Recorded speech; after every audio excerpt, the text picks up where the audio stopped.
Welcome, listeners, to episode 14 of Squats and Séances. Today's guest is Laura Hoorweg. Laura is an international intuitive coach, spiritual counselor, and psychic medium. She is the founder of Spirit Speaks to Me. Laura is a gifted spiritual counselor, intuitive coach, and psychic medium known for her uncanny accuracy, deep compassion, and soul-level clarity. She helps those who feel lost, stuck, overwhelmed, or in transition reconnect with their purpose, release energetic baggage, and realign with who they truly are. Whether you're navigating a major life crossroads, healing from burnout, or craving a deeper connection to spirit, Laura offers a sacred space where emotional truth meets intuitive precision. Her approach is equal parts grounded and mystical. Part therapist, part seer, part no bullshit soul whisperer. Laura sees straight through the surface, identifying root wounds and hidden beliefs with laser insight, then guiding you to clear, empowered next steps. Clients describe her as transformational, spot on, and the missing piece after years of therapy. She supports high-functioning women, emerging healers, and deep-feeling professionals who are ready to clear past life patterns, stop the cycle of self-sacrifice, and finally rise into the life they were meant for. With over a decade of experience, Laura works one-to-one and in group settings, offering intuitive coaching, spiritual counseling, past life work, and energetic realignment. Her sessions blend warmth, directness, and divine truth, helping you rewrite your story from the inside out. Based in Greater Vancouver and working globally via Zoom, Laura is here to guide you home to yourself. She wants you to know you are safe, but we're going deep. Welcome, Laura.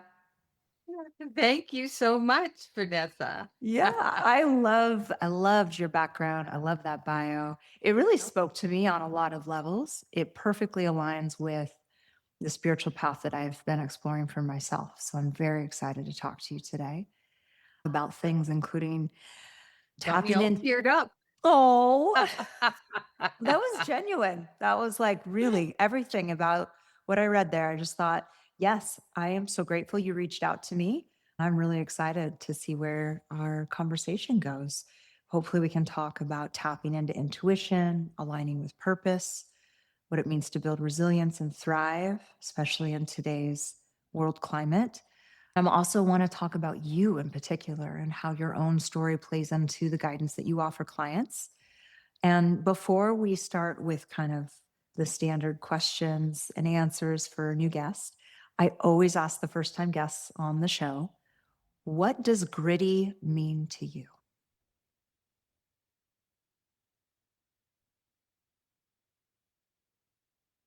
I think gritty means being down in the mud and being able to stand up and keep going. Yeah. Been there, done that.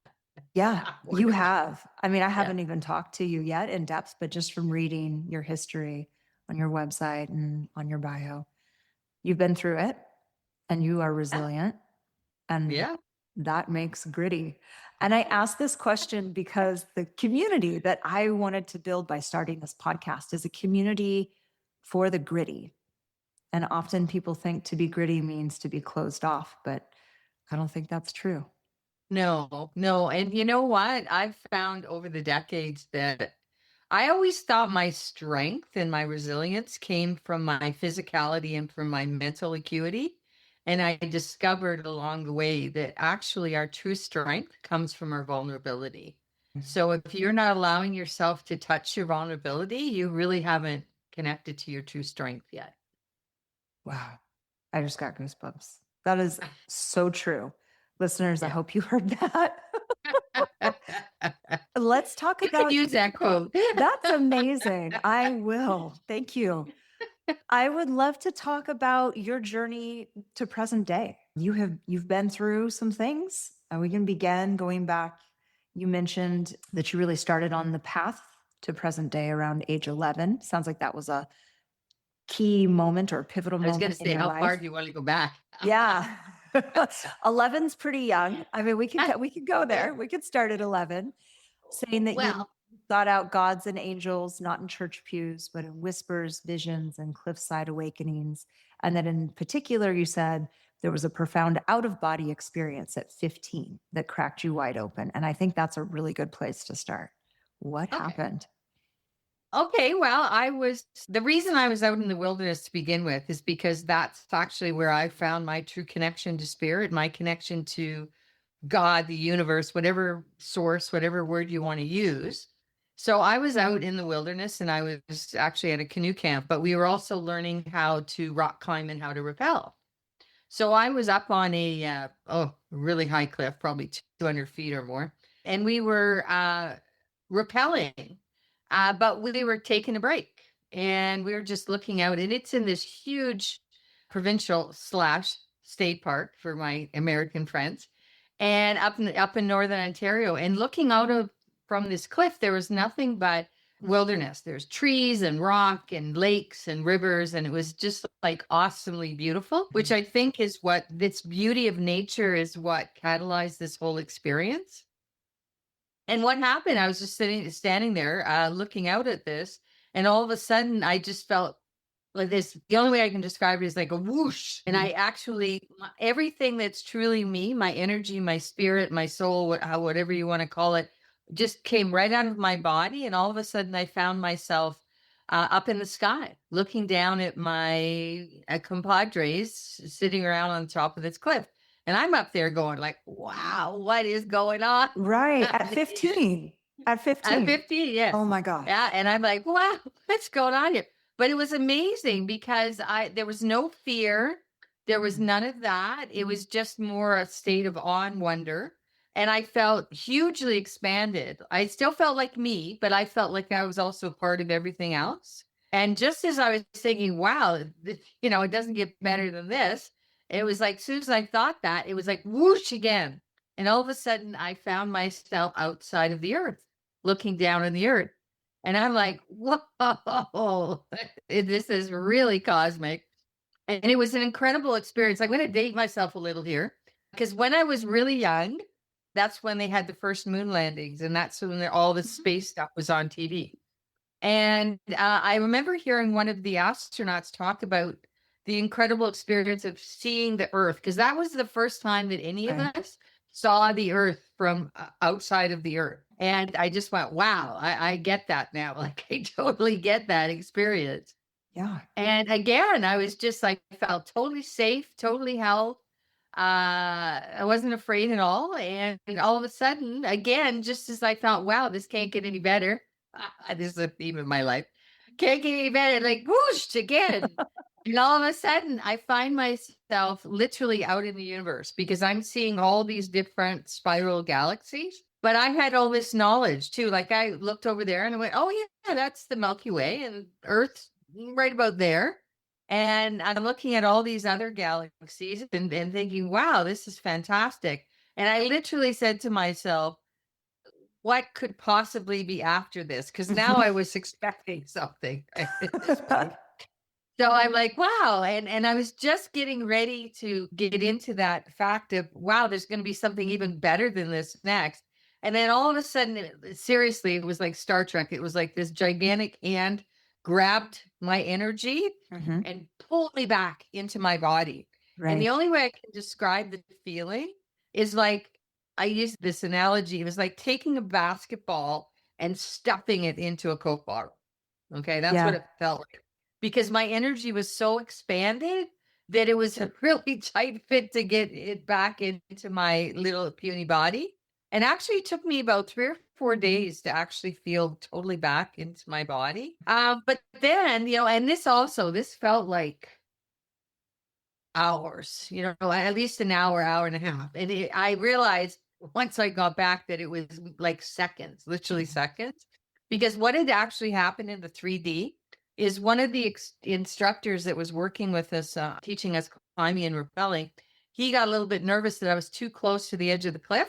And he had literally grabbed the back of my pants and yanked me back. Oh, and that's when I came flying back into my body. So it was a pretty wild experience. did you talk to anybody about this, or were you like, no, I cannot tell anybody? I just You have to remember I'm 15, right? I'm yeah. like, I no. have 3 kids. My middle child is 15 now, a girl, and Yeah, no, no. she would No, never tell anybody I this happened. actually, somebody asked me the first, I can't remember the first time. I've talked about it a lot lately because everybody loves that, so Mhm. want to hear it. But honestly, I can't remember the first time that I actually spoke to somebody out loud about that. But I would bet probably it wasn't until I was in at least my late 30s, maybe even into my 40s, before I actually told somebody that story. Now, I have spent a lot of time hoping that I could recreate that in some way. And I can tell Yeah. you over the decades, I've come sort of through different experiences, but nothing like that has ever happened to me again. I've had some pretty wild experiences on plant medicines and things Mhm. like that, but that was totally unaided. That was totally spontaneous. It was just brought on by what I was able to figure out, just this feeling of awe and the beauty of nature and feeling so free. Yeah. But it was an interesting experience. I'm gonna segue a little from the next question I have for you because this is fascinating to me. Do you think it was the collective, if that is something that you believe in? Like a collective energy force that you were Oh, I being see. pulled out of your body Yeah, and I think aligned with? Did you have yeah, a yeah, knowledge I and understanding that it exceeded what you experienced in the physical body when you came not at back? the time, but now that you mention it, I think it was probably a timed event, probably by what again, source, my guides and my angels. I call them my team. Yeah. It probably was because it set the foundation. I'm not saying it changed my life from there on because people, the spiritual journey is not a straight line. Spiritual journey goes like this, Yeah. okay?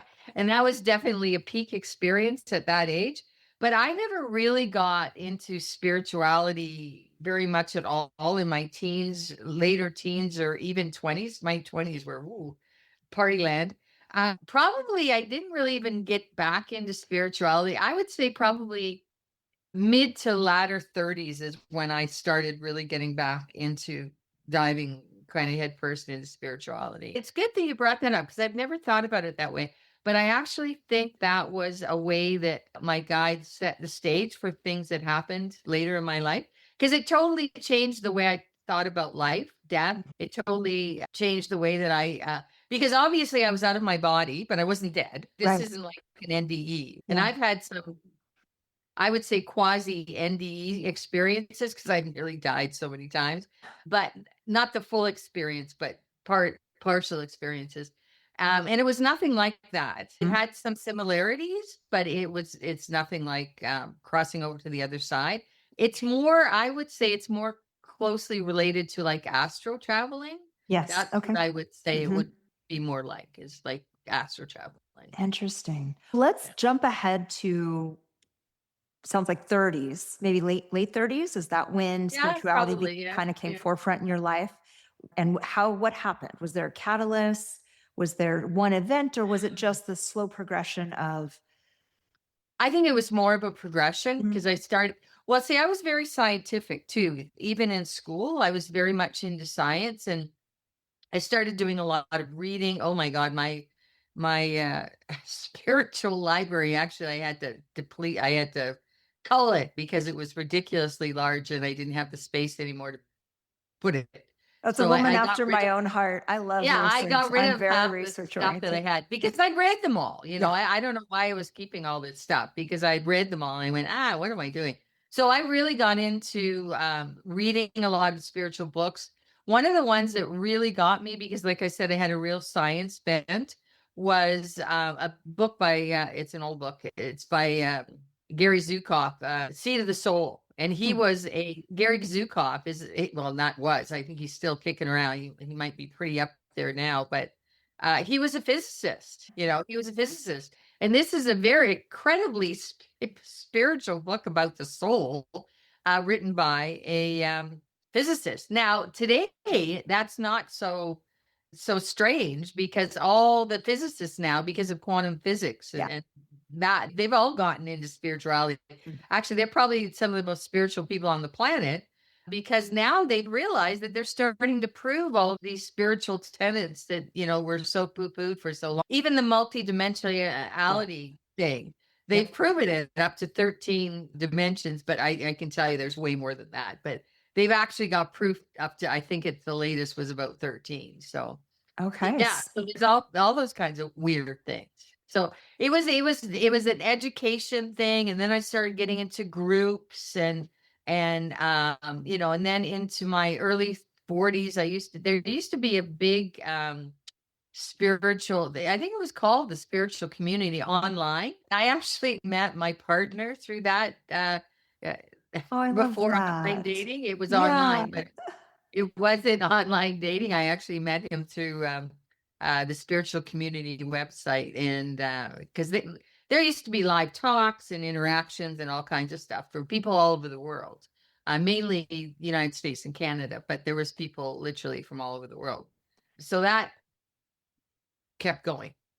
Where along this path did you realize that you had specific gifts and what they were, and then made that decision that you were going to take that outside of your own Oh. practice and help others? Okay. Wow. Yes, You I have to knew it. realize the dichotomy of my life. Okay. Um, I, for 30 years, was in the corporate world. I was in advertising and marketing. I worked in the newspaper slash magazine slash TV Mhm. industry. And I was that one person at work, and then I was another person in my private life. So I did for a while, probably in my 40s, is when it started, late 30s, early 40s is when I would do readings for people Mm. on the side. Like I said, I was one person, another person.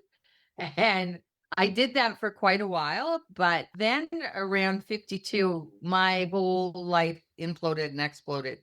I ended up leaving my 30-year career.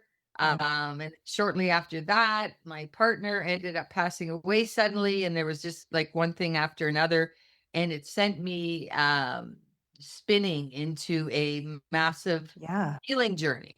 So, Wow. and that's what really ignited. And through that, well, it was intensely for about a year and a half, 2 years. And then that's what led me into that was in what was that? 2014. Yes, because I actually started my full-time practice in 2015. Okay. So So yeah, 10 so years this year. That's yeah. amazing. Yeah. Well, actually it was at the beginning of the year, so it's almost 11 years. It'll be 11 years Wow. in the beginning of next year. So, and And we're almost there, believe it or not. I know. Okay, Wow. we'll say So 10 and a half. We'll split the difference. We'll say 10 and a half. So it's so been about huge shift for you huge, huge. from, and it sounds like all of these two big, very life-changing events, both walking away Yeah. from your established career and losing your partner, happened within about 18 months of each other, or within an 18-month time span. More like 6 months, six or Oh seven my months. gosh. Okay. So even Yeah. Yeah. closer. Yeah. Even closer. And options to spiral, sink, swim, and it sounds like you dove in to the My healing spirituality. journey. Yeah. I could do that spiritual recovery healing journey, that particular one. And I'll give you the Reader's Digest version. How's Yeah. about that? Cliff's notes on that one. The Cliff Notes on that one. Okay. So I went to Brazil to John of God, and I don't know if you're familiar. He's a trance channel healer in The name is Brazil. familiar, but I haven't done Yeah, he any got research really on it. famous when Mhm. Oprah went over and Ah, interviewed him. got it. Okay. That's when he got really famous. But he was very famous in Brazil. But Mhm. once he was on Oprah, he was famous everywhere. Everywhere. Oprah does And that to anyway, I was people. supposed to go. I went there with a group, and I was only supposed to stay for 2 weeks. And I ended up staying there for another 4 weeks. So I actually was in Brazil for about 6 weeks. So I stayed for another 4 weeks on my own because I had the lay of the land and I knew how everything worked and everything like that. So I did that. And then I came home, and while I was there, I was guided into my next step. I love the way spirit works. I was guided into the ayahuasca experience and by some of the people that I'd met there. And so I was only home for, I don't know, probably a month or a little over a month or so. And then I ended up booking and running off, not running, but flying off to Peru, to Oh, up in the jungle to do wow. before ayahuasca became a thing. Hmm. Okay. Yeah. Now it's kind of very different, and I caution people who want to get involved because there's a lot of, because anything that shows money potential can Right. becomes corrupted. So I'll just Yeah. caution people on that one. But I agree. anyway, so then I was off to Peru in the jungle, up in a place that you couldn't. The only way you could get in, you had to fly in, or you had to go by boat up the Amazon. There was no roads to this place Wow. in up in the jungle. So I was there for a 3-week intensive, and that was like, whew, that was mind blowing, and I had some really unbelievable kind of 60, 70 experiences there. Hmm. And then I came back again and I was trying to figure out what I was supposed to be doing with my life. And before I had left, right after, actually, not right after, just before Tim passed away, I had gotten seriously into yoga. So Hmm. I had come back and I had decided that maybe what I'm supposed to be doing is be a yoga teacher. Hmm. So I thought, okay, if I'm going to make this my career, I have to get my button gear and I have to take my training and everything. So off I go to Costa Rica for a month Oh, how to do nice. my intensive 30-day teacher training. Mhm. So that was an experience in of itself. And then I came back and I realized that the whole purpose of this journey through yoga teacher training was actually a healing journey for me. And I was never really meant to, quote unquote, teach yoga. Yeah. And still this day, I have my own practice and all that. But I don't know, maybe at some point I'll teach yoga, but it's certainly not right now. Mhm. And that's when I was basically got, and then I realized that, and then I'm like, what am I doing? I said, whenever you ask a question, honestly and sincerely, you get an answer. And that's when I was really, Yeah. I always use the words called. I felt very called to do this work. And originally, I think in my mind, I thought I need to do something and I need to make some money. And I want to really help people, because when I was in advertising, this is one of the reasons I left. There's a lot of reasons, but this is one of the reasons, is I really got tired of being part of selling people things that they don't really need. Mm, Okay. mhm. Yeah. Being in that whole corporate advertising world, Yeah. I just couldn't do it anymore. And so that's when I decided, and because of everything I'd been through personally, I decided that I really wanted to help people live their best lives, and I wanted to help people heal. So that's how I started my practice. Is that Spirit Speaks to Me, Yeah.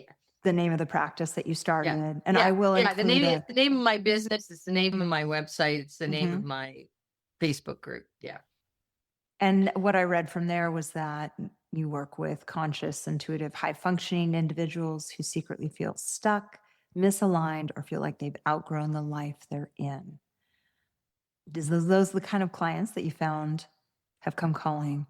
And Yes, and I have found everything from new seekers, mhm. I call them newbies or virgins, Yeah. and playfully, Yeah. and everything to people who have been on their spiritual journey for decades. So anything and everything in between. And I always like to say this at least once, is yes, I work with a lot of women, but that's because women tend to be more in touch with their own growth. Okay. Yeah. But thankfully, I am seeing more and more men become really engrossed in their own journey and coming to spirituality in their own ways. So I do have men clients.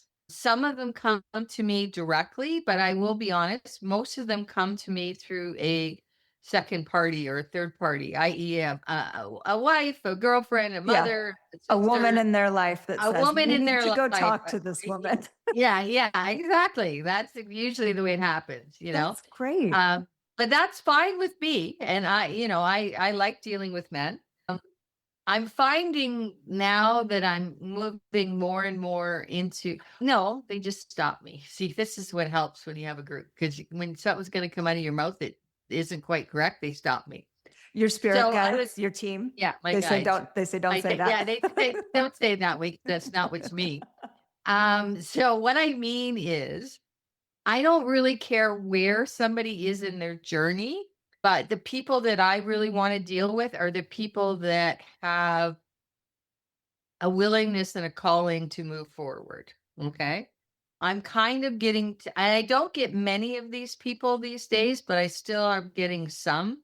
I really don't have time anymore for people who just want to be somebody else to fix them. Mm, Okay. yeah. That don't realize that spirit or myself, we don't fix people. We help people fix themselves. And there's a very big difference between those two things. Yes. So I really like to work with people who are on that journey and realize that they have to do the work, that nobody can, it's kind of like women in that old Prince Charming hero kind of story. Okay. Nobody's going to come and save you. No. I hate to tell you. Okay. You got to save yourself. Okay. Other Right. people can help you, but you're the one that's going to have to do the work. And that applies to every facet of life. I believe that to be true. And that the answers are inside of the individual. Absolutely. Right. And it's a rediscovering of what's inside of you, the individual, and their truth and their path. And Yeah. that guides like yourself help people learn how to listen to themselves So better. exactly. My guides say that to me all the time and to my clients. Mm, They're not here to make us dependent on them. They are here to help us become dependent on ourselves for the answers. yeah. So they're here more for guidance and direction, sometimes clarity, because we don't trust our own. So they help give us clarity. And a lot of times their job is really to give confirmation. Because again, we'll get messages and things and we'll go, oh, it's just my imagination. It's just wishful thinking, that kind of thing. So that's kind of where they're coming from. Yeah. What you touched on here is so important. And that is that we've intuitively lost the ability to trust ourselves. Yes. We second guess, we outsource validation, we look for something else outside of us to tell us what we know to be right or wrong. And so, on that idea or that concept, are there certain practices or tools that you use to help somebody connect back to their authentic self? Here's where I sound like the record player. Okay. I will tell you the number one tool for connecting to yourself and living a balanced life is meditation, meditation, and meditation. And I Yes. don't care what kind of meditation it is because all different people need different kinds of meditation. People that are new to meditation, I always recommend guided meditation. I still do. I've been meditating for literally decades, and I still use guided meditation because I am crappy at any form of silent meditation. I'm just not good at it. I'm much better in a guided situation and with music or with what's really big for me. And I'm not surprised it is because of my first initial connection to spirituality is nature sounds. Yeah. Okay. And that to me is that just really just draws me out of this world, this 3D world, and allows me to journey within myself. So that's so important. I will tell you, literally, meditation, especially when I went through that period when my entire life imploded and exploded at the same time, Yeah. meditation literally saved my life. I was so, what's the right word? Chaotic. I think there's a better word, but that'll work for the moment. That I was literally in the beginning, I was meditating 3, 4, 5 times a day just to keep myself on this earth. I went through a period where I seriously considered leaving. Yeah. Okay. That's happened at a couple different junctures in my life, but that was a real, because, it was just, like I said, everything. Usually people, when something happens, it's usually in one segment of their life, maybe two. Okay. It was all of mine. Okay. It was Yeah. business. It was personal. It was relationship. It was physical. Everything happened all at once. So it was extremely, extremely difficult. And I was in a very bad place. So when I say that meditation literally saved my life, it literally did. Okay. I'm a And believer. yeah, Yeah. and it can do all, and the reason I love meditation so much is it covers all four pillars at the same time: physical, mental, emotional, and spiritual, all at the same time. Mm. Between that and yoga for me was mental, but I had a lot of physical injuries. I had 4 or 5 car accidents. I had Wow. crazy, all kinds of sports injuries. uh, I always say if I had known that I was going to live this long, that I would have been much gentler on my body. But but it really like I did 7 years of intensive therapeutic yoga, and it literally healed my body. Like it Mhm. healed stuff that I was told by doctors that would never heal, that I would have to deal with for the rest of my life. And I just said bullshit, Yeah. and I got going. And it's that amazing. It's Uh, that amazing. Everything that you're saying tracks with me. I did an episode with a neurosurgeon on the benefits of yoga in healing the spine and the Mhm, systemic effects in the body. I mean, it is well backed up. So mhm. that's so profound that we all come to the same conclusions down these different channels, right? Yeah, And exactly. Yeah. the meditation aspect as well. Everybody goes through that dark night of the soul at some point in their lifetime, probably multiple times, and then multiple times over lifetimes, if that's your belief, right? And Oh, for to sure. to realize that that is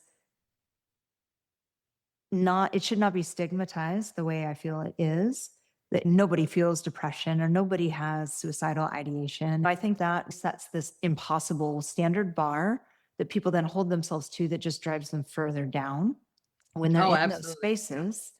And yes, mindfulness, meditation, I feel that it also has saved my life. I discovered an app called Unplug. I don't know if you've heard of it or not.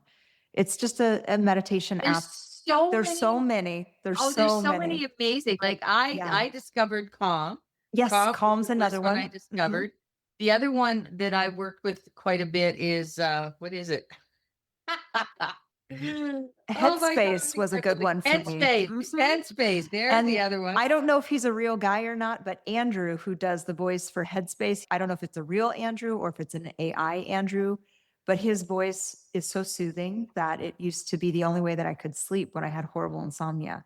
I would just Yeah. put him on, and I don't even know what we were meditating about, but I could fall asleep. Well, and that's also what helped me, because I used to have a severe, for years. Well, I think it was from working in the advertising business, because they've actually compared it to the stress level of first responders. So I worked in the advertising industry for 30 years, and I tell you, I had a serious sleep problem, I a bet. serious sleep problem. And I totally, between the combination of yoga and meditation, I totally healed my sleep problem. Like, I'll give you an example. I slept for 7 hours last night.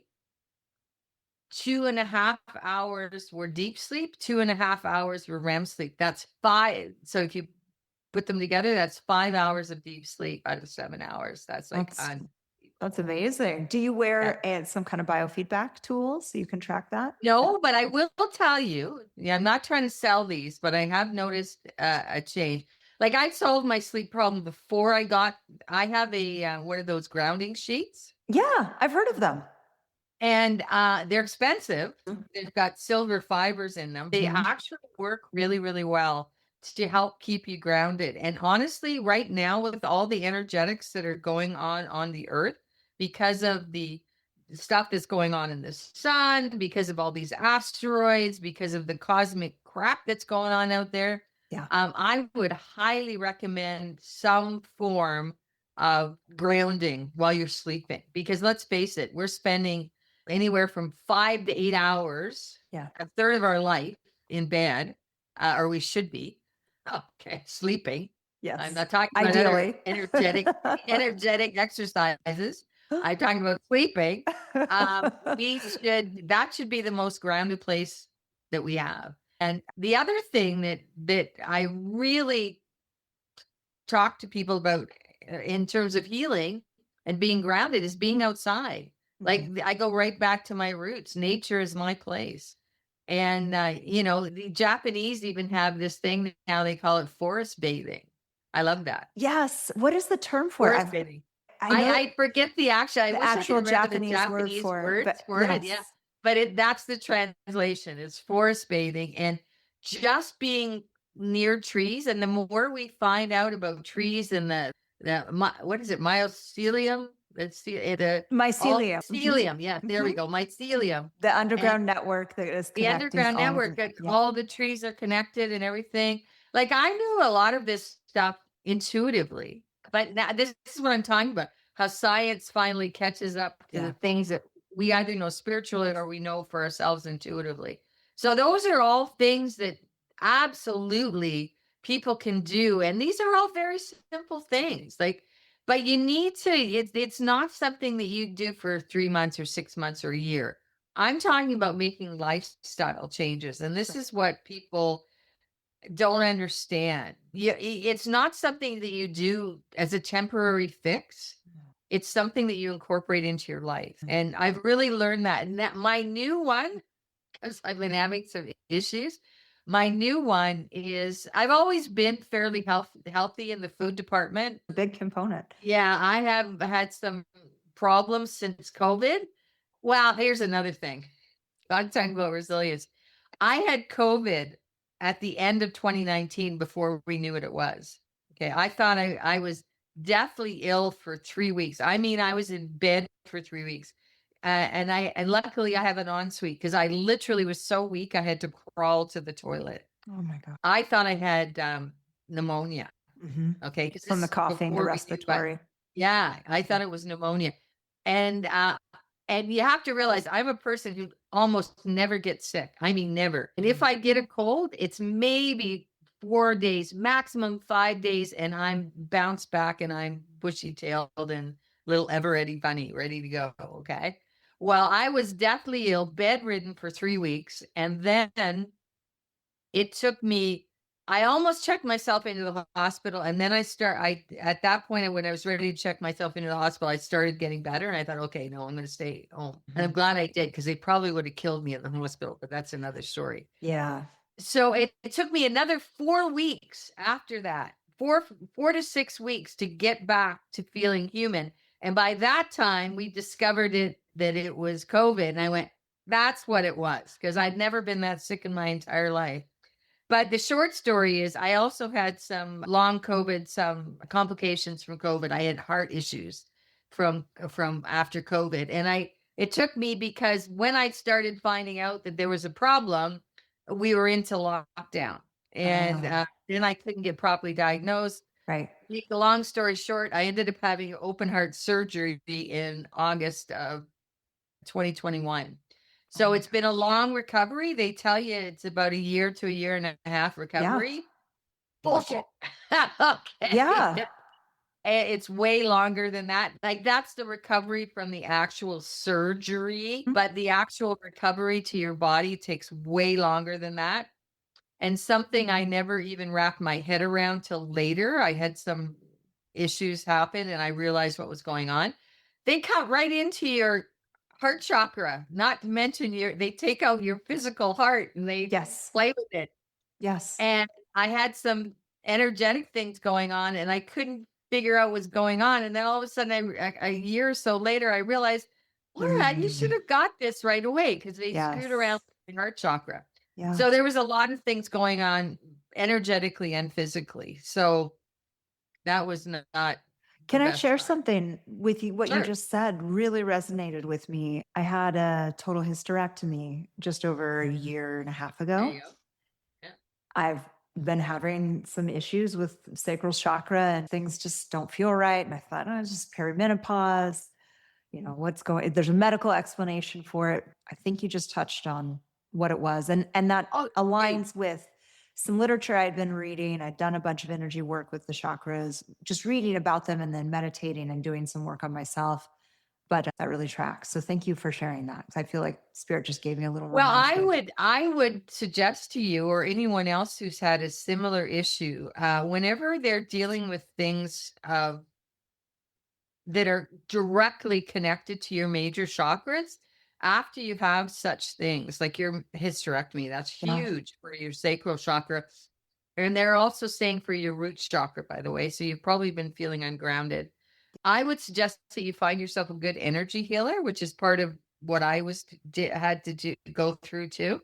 Yeah. Um, just so everybody knows, if Mhm. you have one of these major interventional surgeries on major chakra areas or organs that are directly connected to those chakras, you need some energetic help in order to heal.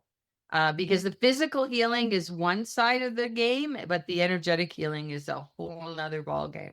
Yeah. I'm blown away that I hadn't put that together until you shared that. So I really I didn't appreciate that. either. I didn't either. That's what I'm saying. I'm like a year later, I'm going, duh, Laura. Yeah. You know all this stuff. Why didn't you figure this out before? But it's the old thing. It's the same It's old. like When it, blinders are on. If I had yes, when someone it's else about you, ask me, I would have been like, of course, this is what's yeah, happening. But I can't see that in exactly. myself for some I know. reason. Well, it's just like, people will say to me, "Oh, you're so lucky. Like you get all this information and stuff and blah, blah, blah, blah, blah." And I go, "Well, you know what? To be honest, I get a lot of information for other people, but I Mm. don't necessarily get clear information all the time for myself." Okay. Isn't that And I've interesting? actually had my guides. Okay. My guides they're just a hilarious crew. And I'll ask them a question. And depending on the question, they'll go, figure it out. And then they'll go, well, yeah, once you figure it out, come back and ask us and we'll tell you if you're right or not. And I'm like, really? You told Betty yesterday and you're not going to tell me? And they're like, no. Do you know who's on your spirit team? Do you know who they are? They I, archangels? Are they ascended masters? People have so many different labels. As humans, we love to label. okay, I'll tell you the overall thing that they say about naming Yeah. your guides and your angels. Okay. That's a humanistic harkara. I can't even talk right now. Hierarchy. Yeah, we want to give. Hierarchy, okay? And they don't care. You could call them Bob, Sally, and Sue for all they care, okay? But I have through different sources, different other people that I've worked with, and also through my own experience being told. Yes, I do know I know my main ones. But I was told it's a funny story. I can tell you that if you want, if we have time.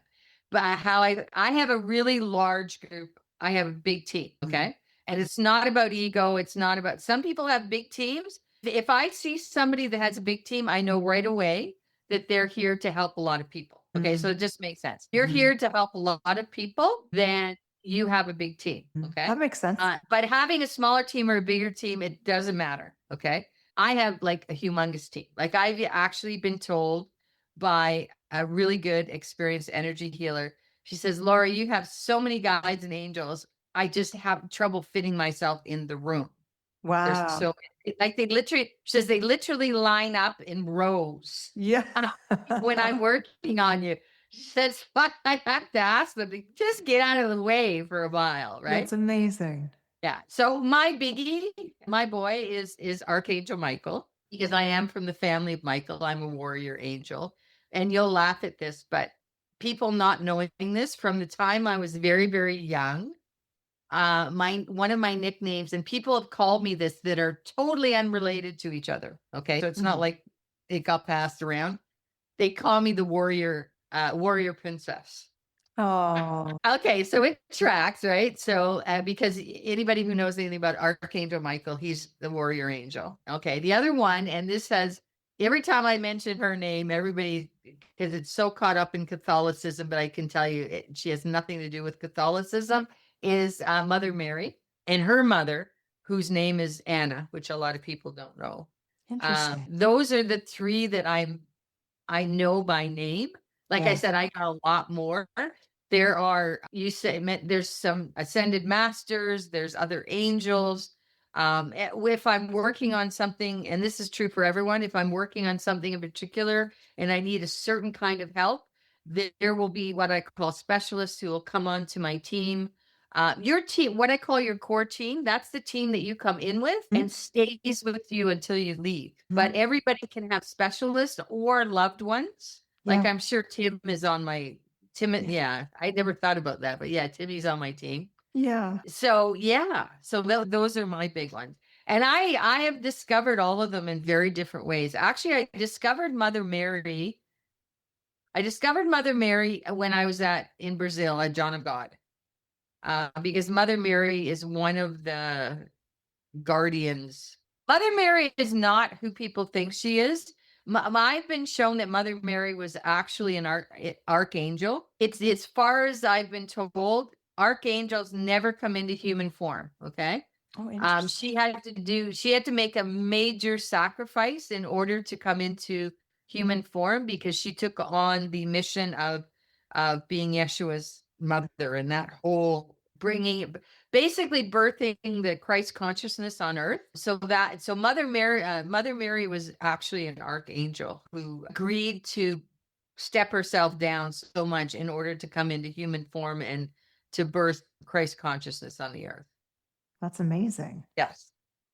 I like that you highlighted how there can be different points of connection during different times in your life. They kind of come and go as they're needed The throughout the lifetime. specialists, yeah, the specialists usually come and go as they're needed. Mhm. Even our loved ones who come on to our teams, they have the choice. They can either stay for the rest of the duration until we leave, or they can sometimes come maybe just at certain periods. Mhm. I always look at what I've been shown is when loved ones from the other side come onto our team, they Yeah. usually come on and their kind of purpose is to be like that. I call it the guardian angel, Mhm. okay, which is love, support, protection, and cheerleading. Okay, that's why they come onto our team. And when they come on, they're always around us, but when they become part of our team, then they're even closer. Okay, our team is so close to us. They're basically they're part of us. Yeah. Okay. And your team speaks with one voice, by the way. Everybody's team, it doesn't matter how many masters or guides or Mhm. angels or whatever you have on your team. Your team usually always speaks. Okay.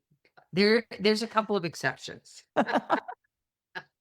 There's a couple of exceptions, but most of the time It's they one speak with voice. one voice. Now, tying that back into meditation, is that the voice, the inner voice that we're listening to? Or do you think that those are two separate things? Okay, especially if you're asking questions and you're asking questions of your team. Yeah. They will often, because you're most open in meditation, Yes. so they can come and in your dreams too. Okay, yeah, Mhm. at nighttime, if you ask for things, and especially if you ask for things just before you go to sleep or ask questions, they will often come into dream time. I like Uh, talking about it like the Aborigines dream time because it Yeah. it makes it a whole different dimension. You brought up something so interesting, and that is the connection to loved ones on the other side, the intentions you set right before you fall asleep and go into this space in dreaming. I know that you also identify and work as a medium, Yes. which is connecting with people that have passed. What does that look like for you in your work? Okay. Well, mediumship, I came sort of after my psychics read energy and they connect to your energy and energies around you, whether it's in this lifetime or past lifetime or whatever. Mhm. Mediumship is a whole different thing. And there'll be people out there who will argue with me, but I can tell you that all the most famous mediums who have been around the longest all agree with the way I look at it and what I've been told. And mediumship is a separate gift. Okay. We're all psychic. Every single person is psychic. Just some are better at it than others. I liken it. I love my basketball. I don't know why, because I like basketball, but it's not my favorite sport. But it's like basketball. But it's a Everybody good can play analogy. basketball. Yeah. Everybody can play basketball. Yes. But some people are way better at it than others. Some people come in with a natural ability, and some people either use that natural ability or they don't. Or some people that come in with not so much of a natural ability, they really work at it and they can become very good at it. Okay. And So this that's is why I love the talking basketball. like intuition and what we would refer to as the clairs, right? The different Yes, intuitive the clairs, gifts yes. that you can have. Clairvoyance, Absolutely. Actually, that's a clairsentience. good way of describing it. Yes. Yeah. The clairs. And some people have multiple clairs. Some people have, usually people are better.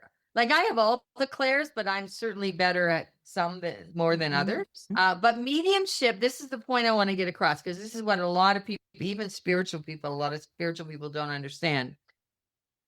All mediums are psychic. Not all psychics are mediums. I've heard that. Because mediumship is a different gift. What bothers me nowadays is there's a whole bunch of people out there telling you that they can make you a medium, which they can't. Okay. If you come in with the gift, they can help you to get better. But if you don't have the gift, they can't make you into a medium. Okay. That's not true. Where was I going with this? You asked me a question about mediumship. Oh, yeah. I was curious about how that plays out for you. Yeah, because there's different kinds of mediums. Okay. They're the ones that probably most people are most aware of are what's called evidentiary mediums. These are the people on TV and they're out there and they spew all these facts and all this stuff. And I always see that their main focus is to help people believe that there's life after death. Okay. That's kind of their major thing. Okay. That's not my thing. I'm not an evidentiary medium. I was brought into my mediumship because I've experienced so much grief that I use it as a tool to help people heal their grief and understand what's going on within them. Okay. And I also have a commitment. I have a commitment to the living to help them heal their grief. I have a commitment to the people on the other side to help them get their messages across. Okay. So for me, it's not so much about the evidence, because honestly, I don't care if you believe in an afterlife or not. Okay. Yeah, that's your choice. Yeah. You can do whatever you want to do. I don't care. I'm not going to try to convince anybody of anything. I usually end up doing that, but that's not my purpose. Okay. My purpose is to help people heal. I'll give you a quick example if you'd like. Yeah. This is the example I often use because it's so poignant. I had in one session a family, actually the friends of the family were at the session. There was a young man, he was involved in a one vehicle accident, actually was on a motorcycle.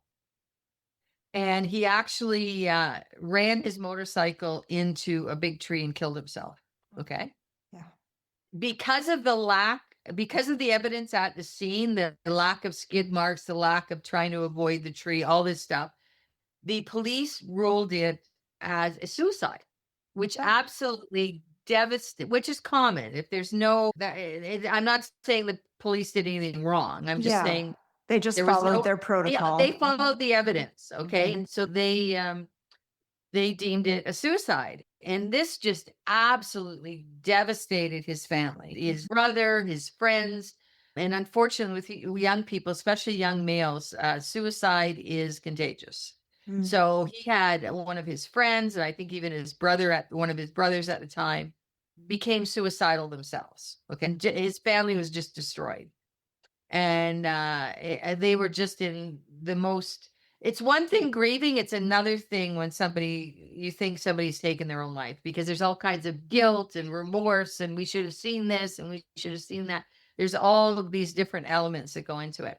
Yeah. Well, he came through because he wanted to heal his family. And what had happened, in a kind of Reader's Digest, he had a really bad cold, and he had taken a bunch of over-the-counter cold medicines. And of course, what happened is he basically fell asleep at the wheel, and that's why there was no skid marks, no nothing. Yeah. So he came through and he told his story and he took responsibility for causing his own death, but he was adamant that he was not committing suicide. He just committed it because he knew better. He knew that he shouldn't be driving and having all that cold medication in him. Yeah. So he took responsibility, but he absolutely made it very clear that he did not commit suicide. So the ripple of healing that went out to his friends and his family and everything was just like amazing.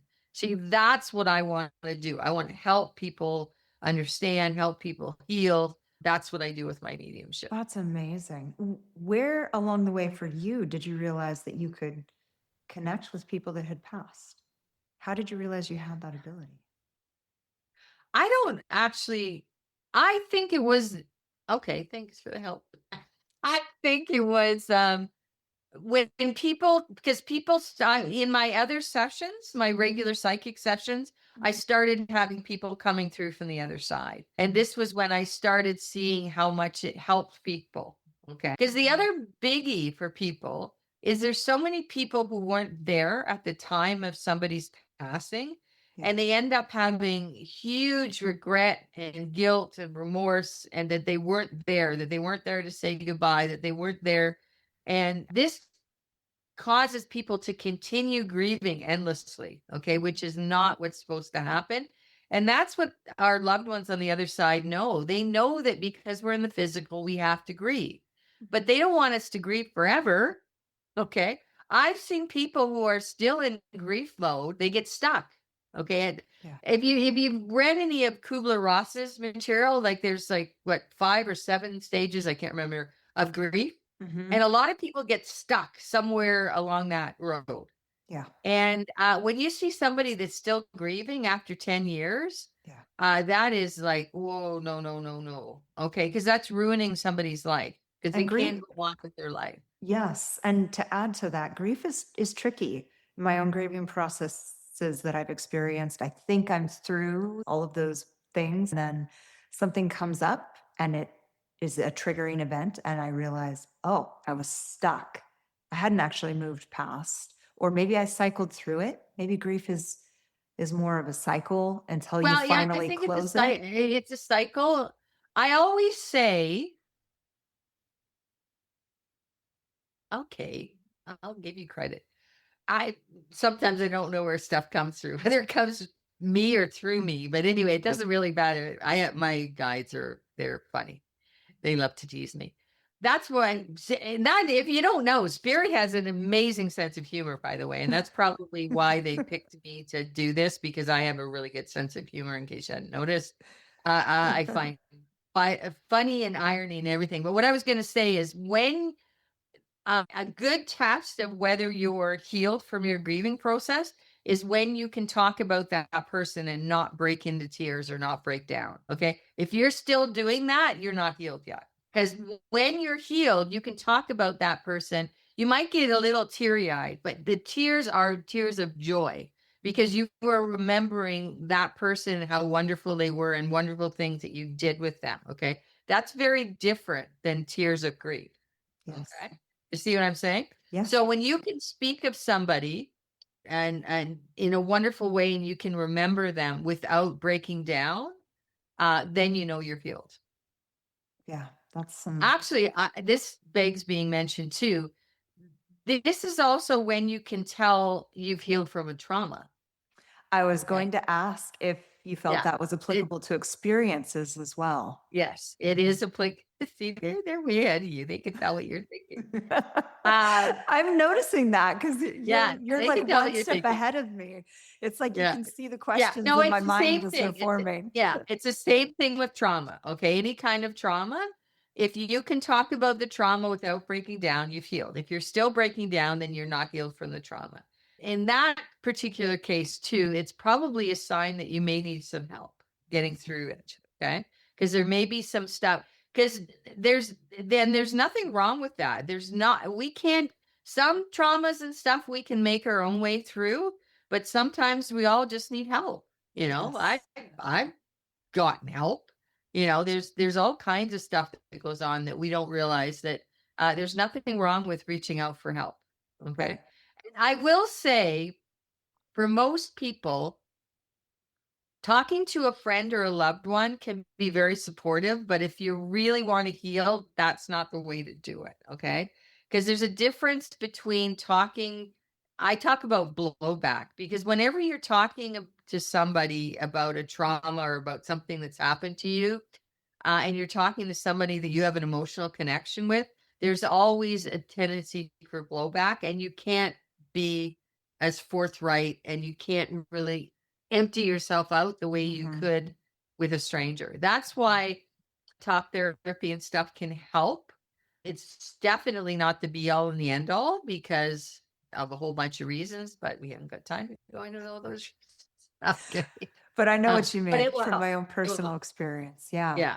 Will And help. and being willing to try many different types of trauma therapy, right? Like, if Oh, you're absolutely. I tell just people, keep trying different you things. just keep, yeah, you just keep trying. If one thing doesn't work, you move on to something else. And don't be afraid to try non-traditional things too, Yeah. because and mixing traditional with non-traditional, hmm because sometimes that's just what you need, you know?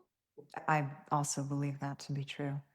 Well, I feel like there are so many things I could talk with you about. Like we could just go on, and I promise that I would try to keep this to an hour. We'll have to do Laura 2.0. Yeah, we will. This has been such a gift. Of all my questions, I have so many more to ask you. Okay. The one I want to close with, and this is one that I'm sure you'll be able to answer, is in this lifetime, what do you believe is the single most important task to be completed? That feels like a good way to close out. I think the most important thing is our own self integration. Okay. There's two main things. One is we all have a divine masculine and a divine feminine side, and we need to bring those together so they work together. Okay. That's been a big theme in my life and many of the people that I see. Because when we're born, we either skew one way or the other. And it's bringing those two things together, those two energies together, and making them work in concert. The other thing is healing yourself, okay? Because healing yourself, you not only heal yourself, you heal 7 generations back and 7 generations forward. So let's put it this way. If you really want to do something for your children, if you have children, heal yourself, okay? Because also, until you heal yourself, you are not fully available to anyone else, okay? I'm not saying you can't help anybody else, but I'm saying if you really want to be fully available to yourself and to all those people that you love around you, whether they be friends or family or colleagues or whatever they be, you need to heal yourself. Yeah. And that's an ongoing process. It's not one and done. Okay. And by the Wouldn't that be way, easy? healing goes on from lifetime to lifetime. If you don't heal it in this lifetime, I guarantee you'll be on the same lessons in your next life. So why wouldn't you want to get it done now instead of having to repeat these things in another lifetime? You You know, could move on to bigger and better things. that's so true. And the more that I learn about spirituality in general, the more what you just shared, almost verbatim, are the universal truths that I keep discovering. Yep. The answers are inside of you. It starts with yourself. You have to do the work. You have to learn how to sit with yourself. You have to learn how to start the healing process and love yourself first so that you actually show up and love the other people in your life that you are wanting to do this for. Absolutely. Right? And the biggest way you know that you're getting there or that you've gotten a lot of the way there is if you are comfortable being alone. Okay. There's a difference between being lonely and being alone. Yeah. And there's so many people in our society today that they actually cannot handle their own company, just being in their own presence. And that just speaks volumes. If you can't do that, you aren't there, baby. Yeah. Okay. And a Um, great tool to start with that is yes. the one you talked Yeah. about with meditation. Yep. Meditation teaches you how to sit with yourself. The other one that's good. Now it's not for everybody because I'm more of a talker and a listener than I am of a writer. But a lot of people are writers. Mm. Journaling is a form of meditation. Okay. And some people, and I would even suggest to some people if they absolutely, because I've met people that absolutely cannot meditate. Okay. If you absolutely cannot meditate, the way that you get yourself into meditation is by journaling. Mm. It's a Okay. gateway. It's a gate, it's a gateway drug. It's a No. gateway drug to meditation. It's a gateway to meditation is journaling. Now, it doesn't work for everyone. And if you're not a writer and you still want to journal, with all our tools today, they've got the voice recordings. You can I've got a journal on my phone. Yeah. You can either voice journal or you can text journal. Some people just have a really hard time with pen and paper. And I bet probably a lot of the young people these days, because they've been so brainwashed that that's passe. Heaven help us if technology goes away. Right. That's a whole other topic. We could talk about other topics. That's a great point too. So if meditation feels like too much, journaling is a great place to start. Now that I think Yeah, it's back a of great my place. own journey, it actually followed that path. I started on my phone journaling. Then I moved Yeah. to a real journal and started writing. Then I Yeah. moved to meditation. Then I moved to The other this thing is next step walking of, meditations. oh yeah, Okay. adding in Because some if movement. some people just can't get their brain to slow down, and that's a good Mm. place to start if you can do walking meditation. The other one is mazes. They're not mazes. What the heck are they called? Help me out here. They're sacred mazes that you walk through. And there's a name, and I can't Oh, think of is it? It's not a labyrinth, is it? Labyrinth. Thank Okay. you. Labyrinth. Yes. That is another tool actually I used for healing when I was really down in the mud. Okay. When I couldn't do anything, when I couldn't journal, when I couldn't meditate, when I couldn't do anything. Thankfully, I had a couple of labyrinths, sacred labyrinths that were fairly close that I could access. But amazing. And it seems so simple, but it's amazing. It's I've never amazing. done one. I will have to go find some in the United You have to States. find one Yeah. because they need to be real ones, like Right. full size.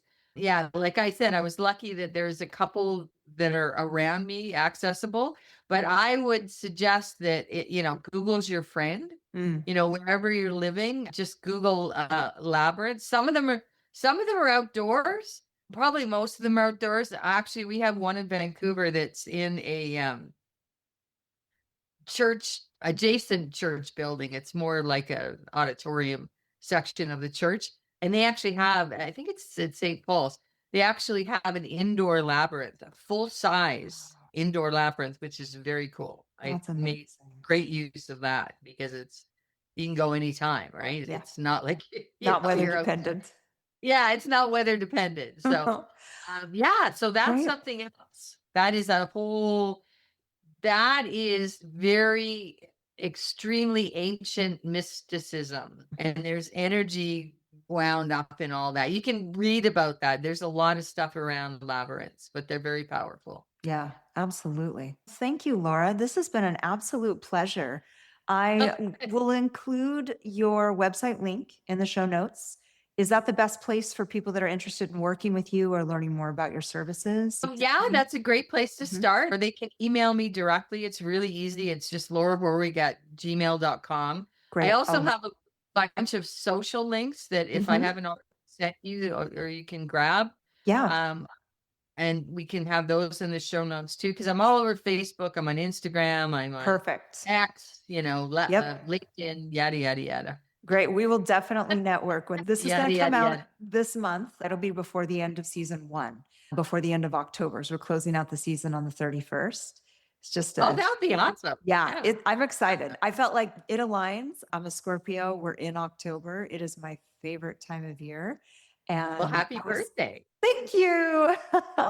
I was so excited to talk with you, and I thought this is going to be great. So thank you Oh, so much for your time and energy today. This has been amazing. I really enjoyed collaborating with you, and we definitely going to have to do a 2.0. okay, sounds great to me. Thank you, Laura. Look- Thank you for listening to today's episode. I hope you found it interesting, actionable, and worthy of sharing. You can help contribute to this growing community by emailing topic ideas, suggestions for interviews, and feedback to Vanessa at squatsandseances.com. That's Vanessa with an E at squatsandseances.com. You can find new episodes of Squats and Seances on all major podcast platforms and the vlogcast on our YouTube channel, Squats and Seances. Be sure to subscribe so you never miss an episode and leave us a review if you are enjoying the content. Season 1 will be drawing to a close on October 31st. Visit us at squatsandseances.com and subscribe to our newsletter. While there, you can also check out our weekly blog posts on all ways to optimize your health and fitness. Follow us on social media at Squats and Seances on Instagram, Facebook, TikTok, LinkedIn, and YouTube. And until next time, stay gritty, friends.